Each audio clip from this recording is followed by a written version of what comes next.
And thank you so much, Lynn and Tin Lai Win, for giving us this bird's eye view globally and actually highlighting for us how everything is so connected. So what increasing temperatures actually means for so many different contexts. Now, I promised you at the beginning that we're going to zoom in. And now we've gotten to a point where we will be zooming into local realities, the local realities where the action is happening and where the impact is felt. And to do this, we're going to zoom into different specific stories. And as you can tell from me, I'm not on my own sufficiently an expert. So I will be joined here by a guest online calling in from Uganda because, as has been highlighted, someone touched on it. I didn't want to get into it. Colonialism is a problem. Inequality is a problem. Lisette mentioned it, but we are doing it softly, softly.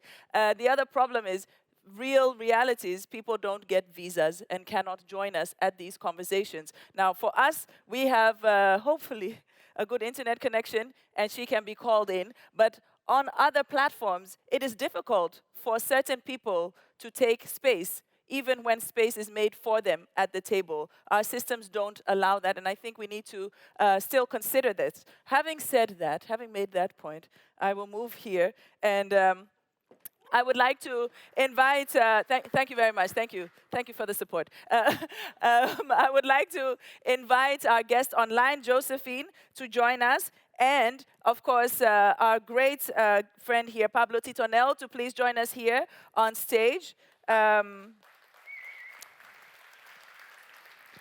Yes, also Pablo, we became friends yesterday, and I've put him to work.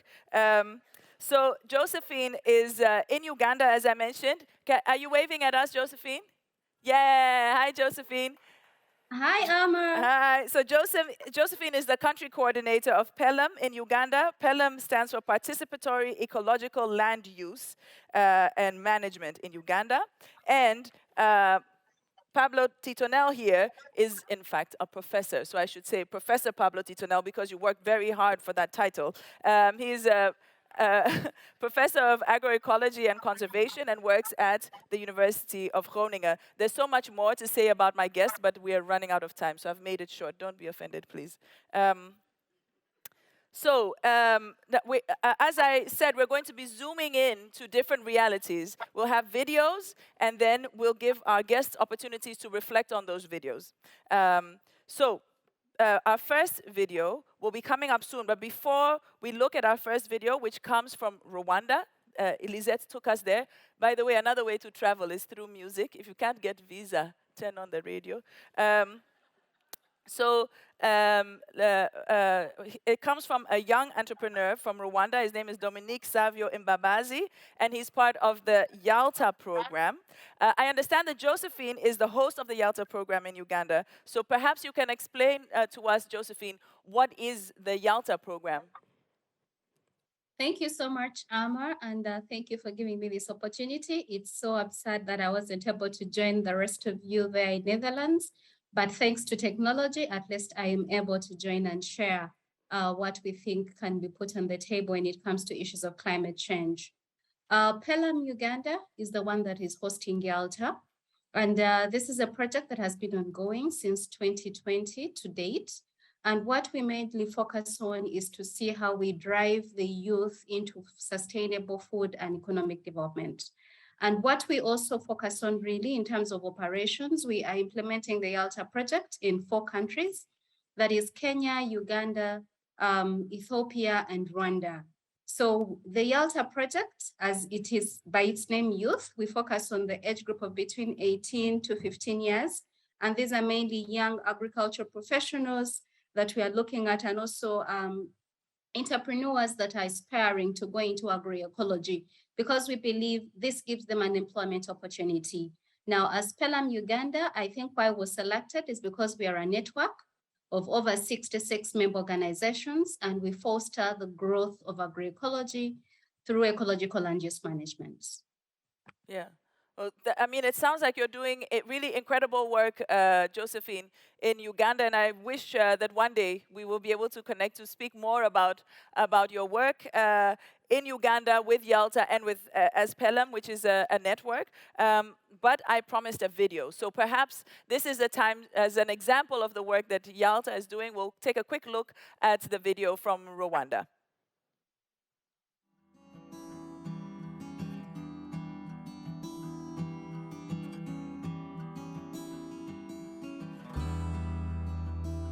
I'm Dominique Savio Imbabazi, the owner and the managing director of Golden Insect Limited, which is a company that breeds insects and other living microorganisms for feed, food, and other uses.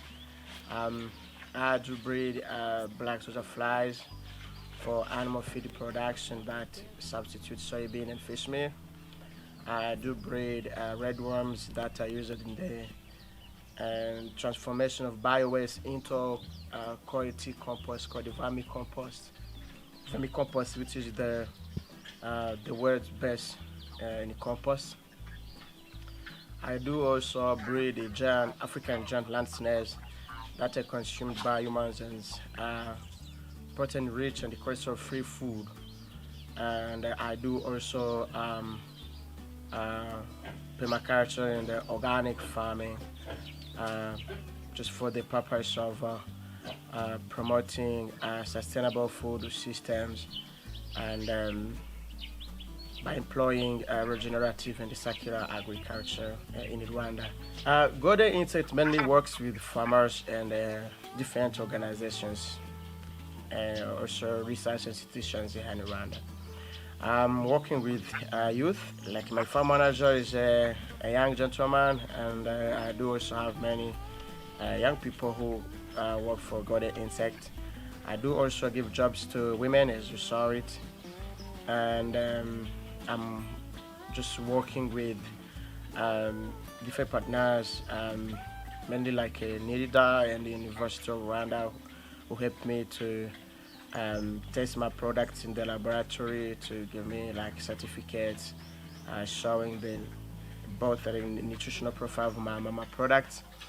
For farmers, I'm selling my products to farmers who wants to use my products in their farms, and I'm also conducting a thing like training farmers in these things of agroecology. So that they do what they know and they get their skills about the agroecology close to them. For the farmers, what I'm doing is like to help them have put hands-on skills that help them increase their production but reduce the cost of production. For instance, now you can see this potato is a potato that a farmer can grow it without applying chemical pesticides. So that means that is a saving on pesticide. So by using also my organic fertilizers, farmers have access, they have a great chance to reduce the amount of chemical fertilizer they do apply in their land. That is also a saving.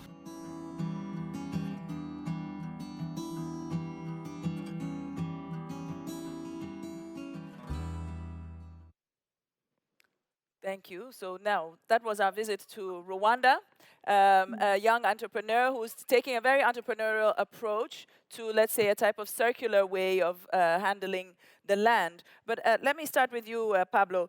What does this? What do you see when you see a video like this as an agroecologist yourself? What does this story say about our food systems? I think it's on. On? Yeah. Yes. It's on. Good afternoon, everyone. Well, I think it's a wonderful example, and I think it comes from an area where we see a high population density, also in rural areas. So we are talking about farms which are as small as 1 acre. And in the particular case of Rwanda, there was a few years ago a policy of one farmer, one cow, which means that every farmer has a cow, which is important for their livelihoods, but it's also a challenge to feed them. So I think that's a fantastic solution in which they can connect urban to rural realities through recycling, through circular farming, through circular economies. So I think it's a great example. And I'm also happy that the farmer mentioned agroecology a couple of times, was also mentioned here today. So I think that's I mean, some of the solutions that are there to address the climate problem are also those that we need to address the food problem through agroecology. So I think I'm happy to also hear that. One word of perhaps caution is that when we think about recycling and when we think about circular economies, we need to think about One Health. We need to take into consideration the whole food system, especially if we are, not in the case of Rwanda, but in other cases where we may be recycling waste with antibiotics and the like. We need to be aware that we should not contribute to antimicrobial resistance or things like those. So I think it's, as it was mentioned today already, we need a systems approach. We need a food systems approach and not just looking at small solutions, which are really fantastic and make us very enthusiastic. Yeah. No, and just a quick question to you before I go to you, Josephine. So we do need to look at the system as a whole, and seems to be in the program quite a lot of buy-in to agroecology. I wonder, when we look at the system as a whole, how about scale? Yes, I think one of the challenges that we have with agroecology is that we're very good at designing farms which are sustainable. We're very good at designing landscapes and bringing together communities, finding solutions at that scale. But then we need to connect agroecology with something higher up, right, with markets. And one of the models that actually goes along with agroecology very much is the bioeconomy, no? Not in the sense of biofuels, but for example, what the example we just saw from Rwanda is exactly an example of the bioeconomy, which allows us to actually think about bioeconomic value chains or value networks that can actually potentiate the benefits of agroecology at the ground level. Yeah, exactly. So creating networks of bioecology that can now help to scale up. So if we create systems that are ecological, that will create the scale. Exactly. For example, in one project we have in Colombia at the moment, we're working with the theobromas, which is the cacao plus all the cousins from the cacao. There are many different plants which are natives in the Amazon. And then, of course, when you produce either juices or ice creams or whatever you produce with that cacao, you are also generating a lot of waste. Or we like to see it as byproducts that we can reuse into different processes, like, for example, biofertilizers, as in the case we saw there, feed for animals, construction materials, even fuel, right? So I think it's important to think about this connection between the broader picture, and it is, as a professor of agroecology, I like agroecology as a solution, but I see that we should not limit ourselves to the farm or the landscape. Yeah, indeed.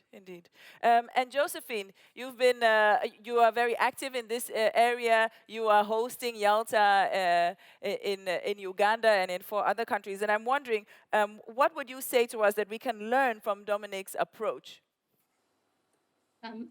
Thank you so much, Ama. And I'd just like to start from where Professor Pablo ended. In terms of agroecology, and all of us are promoters of agroecology. Myself, I have a Master of Science in agroecology, not yet a professor, but aspiring to be one. But why are we doing this? It's because agroecology has proven that there's a lot of options. There are lasting, sustainable options that we can be able to adopt and put up to scale. And if we don't do that, then we are going to still face the same crisis that we are in right now. The farmer that we've shown is a Yalta farmer who is using black soda fly. He's using vermicompost. He's using biorationals to enhance the fertility of the soil. And where we are right now, our environmental soils have been depleted. And I keep on telling people, if you feed the soil, then it will be able to feed you. But how do you feed it? With what do you feed it? Those are the questions we should be asking ourselves. And this is one of the learnings that I'm picking from this video. They're going ahead to feed their soil, to nourish it, to kind of revamp it because it was already depleted. And they are using solutions that are available, solutions that are cheap, farmer innovations.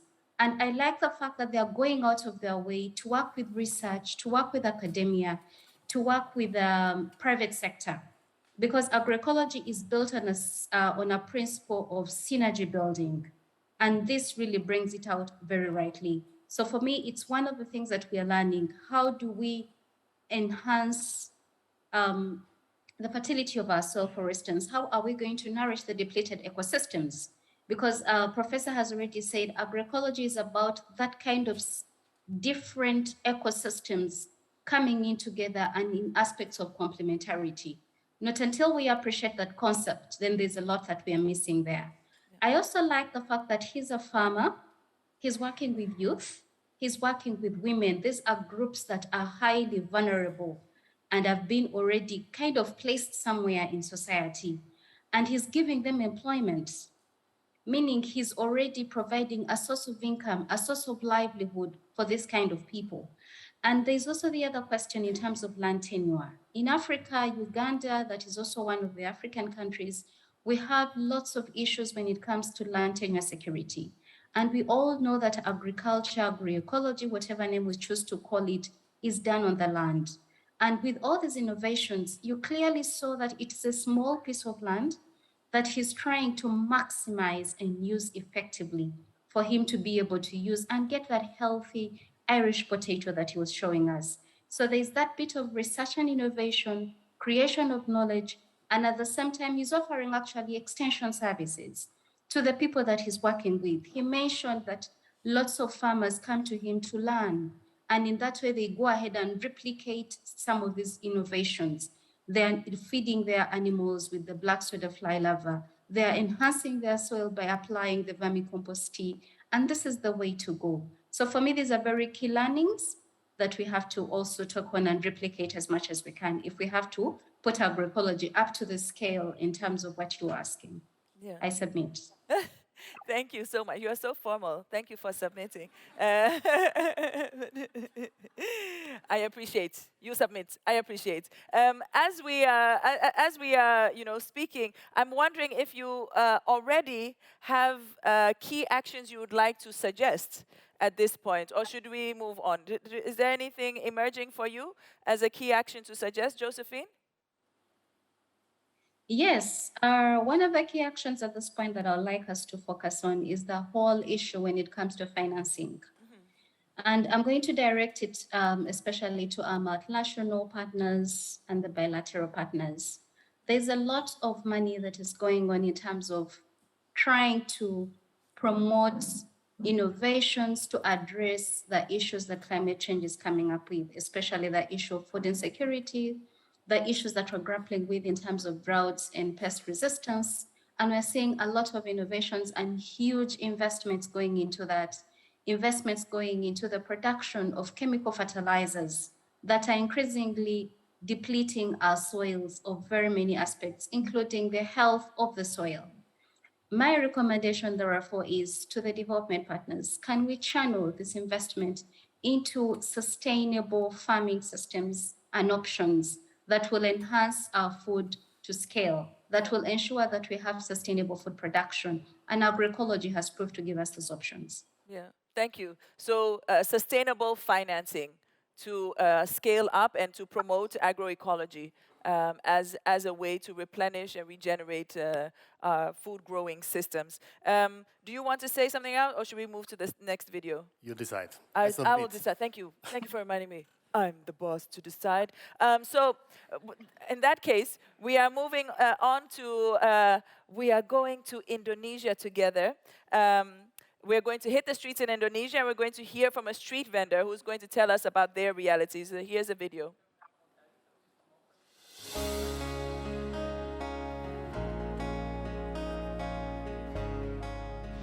Saya Ibu Herawati, tinggal di Batoh, Banda Aceh. Dulu saya tinggalnya di Medan, sekarang karena anak mau sekolah, tinggalnya di Banda Aceh. Dulu kerja tempat orang, sekarang nggak mungkin kan kita kerja tempat orang terus, jadi sekarang buka sendiri, udah menjalan 4 bulan. Yang jualan ini dampaknya sangat, sangat terasa. Iya, sangat terasa.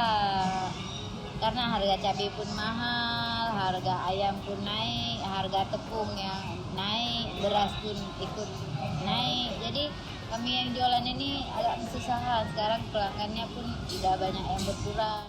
Kalau dari segi pelanggan banyak yang komplain karena bahannya serba mahal, jadi kita yang jual ini mau kasih naik harga kan nggak mungkin.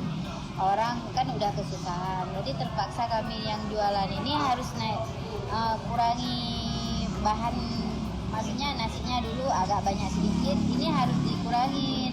Makanya pelanggan komplain, kadang-kadang kan ada orang yang banyak makan, jadi kecukupan untuk makannya kurang, makanya banyak yang komplain. Semenjak naikkan harga BBM ini orang banyak yang komplain karena kami kan harus mengurangi, karena nggak mungkin yang kayak dulu bahannya di bawah yang sekarang, harga nasinya pun nggak mungkin. Kalau untuk mempertahankan dagang biar nggak tutup, mungkin salah satu caranya ya kalau dari segi belanja, dulu kan bisa belanja hasil dari untung lah, maksudnya bisa belanja, kalau misalkan cabai bisa kita belanja sekilo, tomat bisa sekilo, kan bisa tahan untuk beberapa hari. Jadi waktu kita masak mengambil udah ada.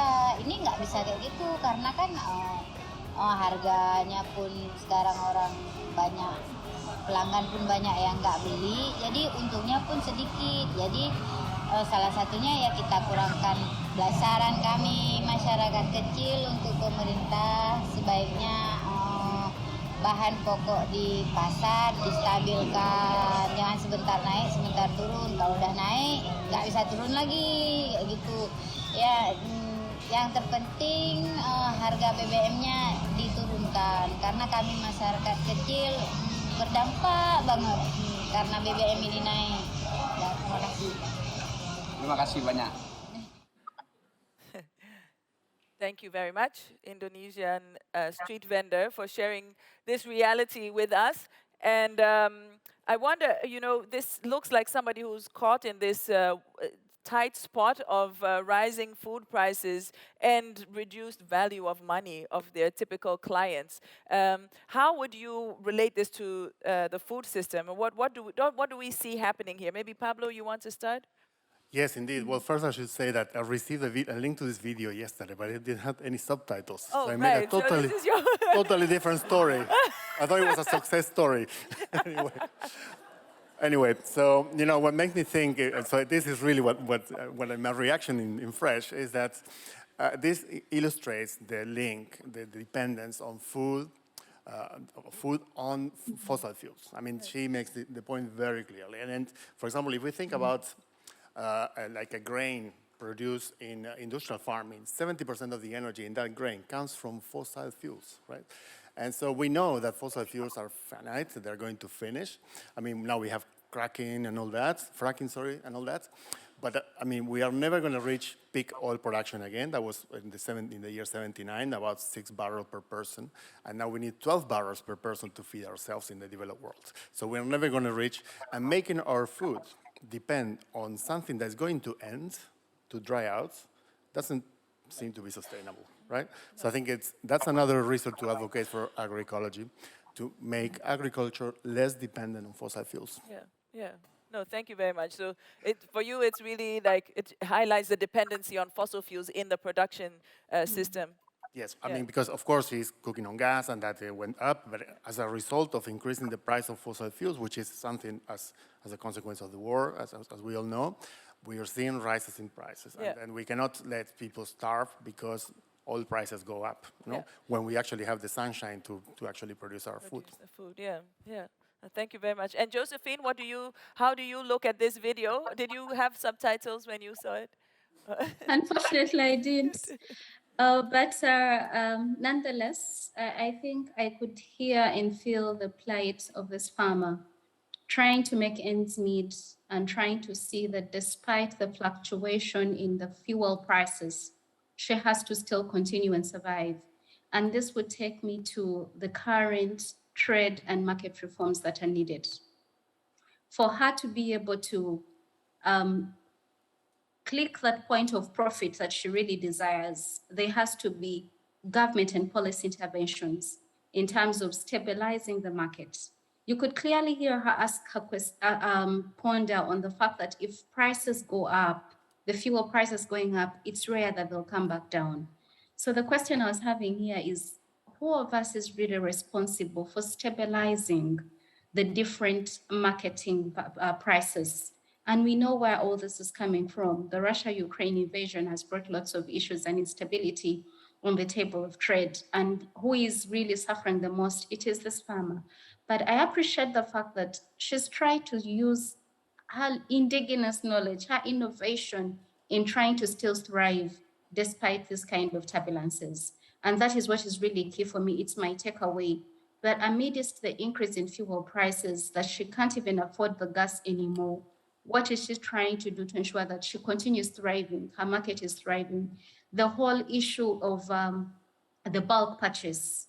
And that brings me to other questions, really, not so many solutions, but trying to wonder what is really happening right now. She used to purchase in bulk, but she can't even afford that anymore. And automatically it's affecting her level of production. And that automatically will affect her level of sales, and so will the profit come in. So I have one, you've not yet asked, but I feel that is an area we should go in terms of the recommendations. How can we have clear market reforms that can enable our farmers build their resilience, but still stay marketable, still find a reason to go in and trade? And for me, that is what I would take away at this point. Yeah. Thank you so much for this, Josephine. So Josephine has now given us 2 key actions, and you were going to give us another one. Yeah, because that made me think. I mean, before I was working in Wageningen University, it's another university in the Netherlands, and we had a collaboration with colleagues from Indonesia in which we were working with an initiative of organic rice produced together with fish and together with ducks and etc. So they're really complex systems, very productive. We had whole villages that were certified organic, using a guarantee system, a participatory guarantee system.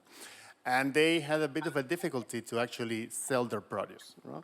Either because they didn't want to produce to export to Japan or Australia or Europe, they wanted to sell locally. And especially because in Indonesia, we have this imbricated pattern of rural and urban areas, which actually allows for a lot of connectivity. So I think one solution could be to bring that connectivity forward between these farmers producing that healthy food and cheaper food, and those vendors who are actually needing that probably the chicken she's using to sell are not produced locally, are produced elsewhere, maybe in another country even. Yeah, so really, so we have 3 key actions being proposed here. One is looking at the financing of agroecology. The other is looking at economic reforms that help traders to keep trading. And 3 is really bringing forward this urban-rural connection. Do you have any, it's enough key recommendations, key actions now? I have a list. You have a list? Please, not now. no, I'm sure you have a list, actually, Next because, year. of course, these things, next year, you bring the rest. These are very complex issues. But because we have an illustrator in the room, I don't want to overburden her. I want to, at this point, thank both of you for helping us understand these videos and helping us zoom into the nitty-gritty of these local realities. So please give our 2 speakers a round of applause. Thank you very much. Thank you. Yeah. Right, Josephine. And I would now like to invite, I would now like to invite Martijn Noord to give a 3-minute speech, pitch. He's a scientist in Wageningen and the coordinator of NutriFoods, and he's going to tell us the exciting work that he is doing. Well, I won't say anything else about what you're doing. Just tell us what you're doing. Yeah. Thank you so much. Africa is facing many transitions, from rapid population growth to massive urbanization, and as a result, of course, the challenge of feeding all these people while at the same time facing climate change. In this respect, it is very important to realize that Africa changed from a net food importer, food exporter, to a net food importer. And this growing dependency of Africa to imported foods is really a huge economic problem. And it makes the African food system highly vulnerable for disruptions like COVID, and now what we see and heard about from the wheat and the fuel crisis due to the war in Ukraine. And of course, I was asked to bring this into a local context. How is it possible that in a green and fertile country, like for instance Uganda, even the poorest consumers are dependent on this imported wheat that's coming all the way from Ukraine and Russia. And that major parts of the population, they cannot afford to eat enough protein and they are micronutrient deficient. I will come back to this local context of Uganda in a bit. I want first to come back to this dependency of Africa to imported wheat. There are many local African crops that are highly resilient to climate changes. And they used to be important parts of the traditional diet. Crops like sorghum, cassava, cowpea. However, they are underutilized, and they are underutilized particularly in these high-value food applications, like processed foods, for instance, for urban consumers. And that's where our NutriFoods project comes in. Our NutriFoods project is a collaboration of African and European universities and research institutes, as well as European and African companies. And we want to promote the use of the local climate resilient crops, in our case, in bread products. And first of all, we started with consumer and market studies, and also an analysis of the food system to better understand where are the complexities, where are the bottlenecks, where are the opportunities. And based on that, we developed technologies to increase the functionality of these climate resilient crops. So to create functional and high value food ingredients from these local crops. Furthermore, we also were able to develop healthy and attractive bread products based on the combined functionality of mixtures of these local crops. So we combined sorghum, cassava, cowpea, and based on that we created these healthy food products for different markets. And for example, with our Dutch partner, which is an industrial bakery, we developed gluten-free products based on these climate-resilient crops. And the idea behind that is to create, for instance, export markets to high-value food production in Europe. Another example is that together with a Ugandan bakery, Bibrood, we developed a thin bread. Although these breads were a little bit more dense and compact compared to a nice white wheat loaf, they are very healthy and they had a very nice texture and flavor. And we did first consumer studies with mid and high income consumers in Kampala, in a bakery shop. And these consumer studies were really very promising. And finally, this project brought us to Peter. Peter is a chapati maker in the Kasanvu slum in Kampala. And he makes wheat flour-based chapatis. And these chapatis are a very important and popular food in the slum in Kampala. And they are really an important part of their daily diet. Based on the same story as we just heard, Peter is struggling with the increasing prices of fuel, increasing prices of his wheat. So basically, he needs to raise the price of his chapatis, which is not possible because his clients can simply not afford to pay anything more for a chapati. So he does the same thing. Every time the wheat flour prices are increasing, he has to reduce the size of his chapatis. And his clients, they just have a smaller meal during time, let's say. So together with Peter, we demonstrated that this combination of sorghum, cassava, and cowpea could provide very attractive chapatis, and he can make now a more profitable business based on that, and also create again larger chapatis for his clients. So do you see people actually eating these alternative chapatis now? Yes. So at this moment we are implementing these results, and one of the main important things that we now have to do is to create the whole supply chain, because that's not there. So for instance, for these chapati makers, what we are doing with this bakery that is more in the high-end segment, let's say, they will buy the ingredients, blend them, make them into small bags that the chapati maker then can can buy and buy. also resell to other chapati makers. But you do get a sense that people are willing to eat this alternative Yes. to cassava or sorghum-based chapati. So that's quite hopeful, Yes, right? That definitely. we can shift from this wheat dependency to alternatives, and maybe we Yeah. can say that the conflict in Ukraine somehow exposes this opportunity. Yes, definitely, Yeah. definitely, Yeah. definitely. And I think it's very important that we don't only focus on not only on the health element, but especially also that it are,